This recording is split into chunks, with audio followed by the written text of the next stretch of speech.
네, 수원 엽기 살인 사건의 불안감이 채 가시기도 전에 또 잔혹한 사건이 발생했습니다.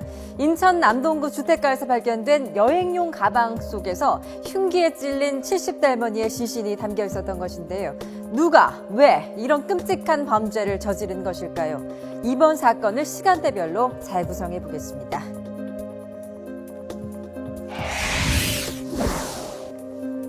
네, 인천 부평구의 한 시장에서 장사를 하며 지내던 71살 전모 씨가 집을 나선 건 지난 20일 토요일 오후 4시쯤이었습니다. 잔치집에 다녀오겠다고 집을 나섰다가 실종이 된 것인데요. 가족들이 실종 신고를 한 건 이틀이 지난 어제 낮 1시 반쯤이었습니다. 전 씨 아들은 어머니가 평소에도 집을 나섰다가 며칠 지나 귀가하고는 해 일찍 신고하지 않았다고 경찰에서 진술했습니다.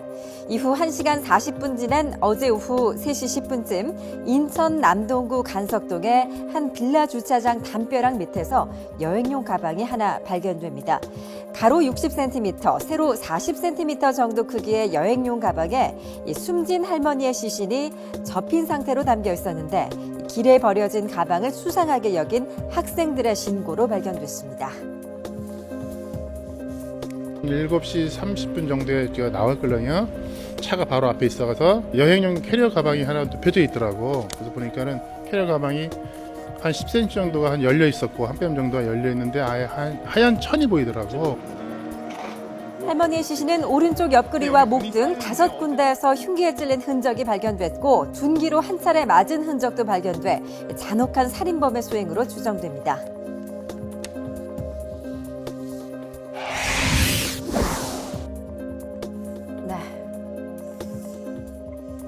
하지만 세상에 완전 범죄란 있을 수 없죠. 시신이 발견된 주택가 주변 CCTV 영상 안에 여행용 가방을 옮기는 한 남성이 포착됐습니다. 이 CCTV에 찍힌 시각은 지난 21일 밤 10시 반쯤이었습니다.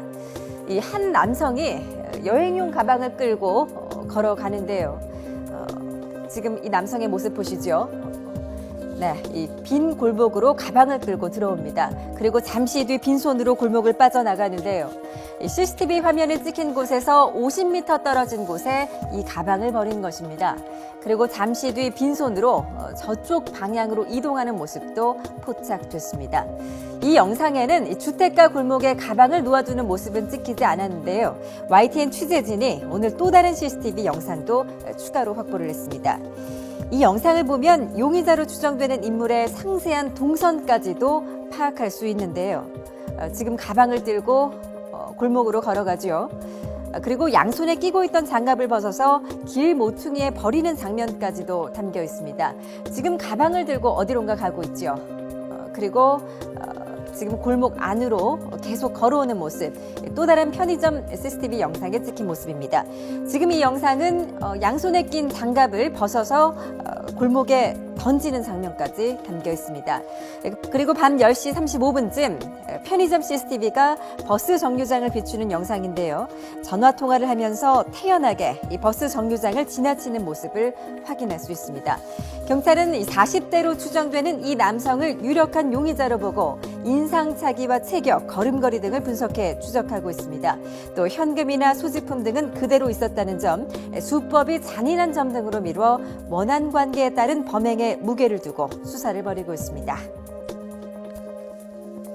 이 할머니 같은 경우는 그냥 집에서 조용히 계신 분이 아니고 지금 현재도 활동을 하고 계신 분입니다. 경제적인 활동을 하고 계시고 시장에서 활동을 하고 있기 때문에 여러 가지 가게를 운영하는 그런 과정 중에서 조금 감정이 상한 그런 사람도 있을 수 있고요. 또 이제 이 할머니가 이제 돈을 벌고 있기 때문에 돈에 관련된 그런 어떤 갈등이 있을 수 있습니다. 그래서 채권 채무 관계라든지 또는 그동안에 이제 장사를 하는 그런 과정에서 혹시 주변 사람들과 의견이 안 맞는 그런 일이 이제 있었다. 그런다면 이제 그런 것들을 좀 추적해 볼 필요가 있을 것 같습니다. 네, 경찰은 전 씨의 가족과 주변 사람들을 상대로 전 씨가 원한을 살 만한 일이 있었는지 탐문을 벌이고 있습니다. 이 40대로 추정되는 용의자가 CCTV에 포착되면서 이번 잔혹 살인 사건에 대한 수사는 급물살을 탈 것으로 보입니다.